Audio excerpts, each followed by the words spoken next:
अस्सलाम वालेकुम बच्चों, कैसे हैं आप? उम्मीद करती हूँ कि आप बहुत अच्छे होंगे।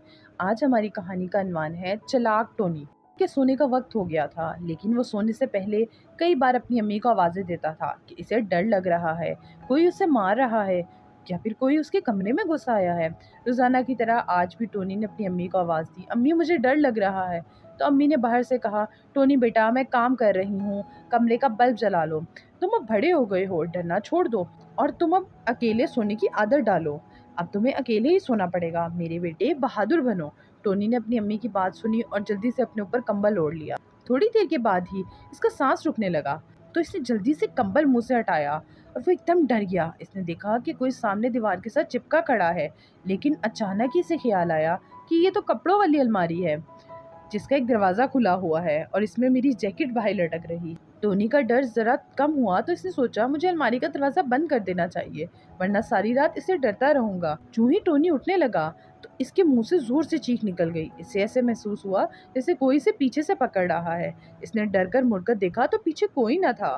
फिर वो डरते डरते उठा तो एक बार फिर डर गया। इसने देखा कि कोई चीज़ फर्श पर चमक रही है। वो उछलकर फिर बेड पर चढ़ गया और फर्श को गौर से देखने लगा कि फर्श पर क्या है। गौर से देखा तो पता चला कि इसकी लाइटों वाली कार है जिसके सेल कमज़ोर हो गए हैं, वो जल बुझ रही है। टोनी ने सोचा मैं अकेला इस कमरे में नहीं सो सकता, किसी एक को तो मेरे साथ सोना ही होगा। ज़ोर ज़ोर से चिल्लाता हूँ, जब अम्मी आएंगी तो कह दूंगा मेरे कमरे में मोटा सा चूहा है। ये सोचकर इसने चिल्लाना शुरू कर दिया। अम्मी और भाई अंदर आ गए और पूछने लगे तुम क्यों चिल्ला रहे हो?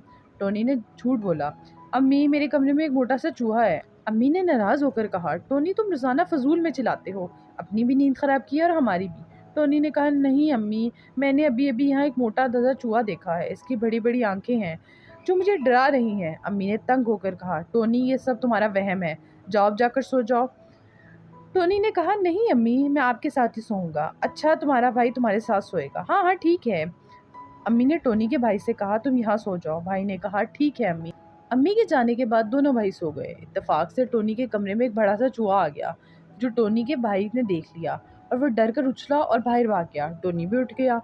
भाई अम्मी को कमरे में ले आया और इसने कहा, अम्मी टोनी भाई ठीक कह रहे थे, वाकई इस कमरे में एक बहुत बड़ा चूहा है, मैंने अभी देखा है। अम्मी ने जब भाई की बात सुनी तो टोनी के पास आई और उससे प्यार करते हुए कहने लगी, मेरा टोनी बहुत अच्छा है, वो कभी झूठ नहीं बोलता, मैं ही इसकी बातों पर यकीन नहीं करती। बेटा तुम बेफिक्र हो जाओ, मैं कल ही बाजार जाऊंगी, वहाँ से चूहे मार दवा लाऊंगी और जब तक वो चूहा चला नहीं जाता या मर ही नहीं जाता तो मैं अपने बेटे के पास ही सोया करूंगी। टोनी अम्मी की बातें सुनकर बहुत खुश हुआ और इसके मुंह से निकल आया, अम्मी मैं यही तो चाहता था। अम्मी ने कहा, चलो अब सो जाते हैं।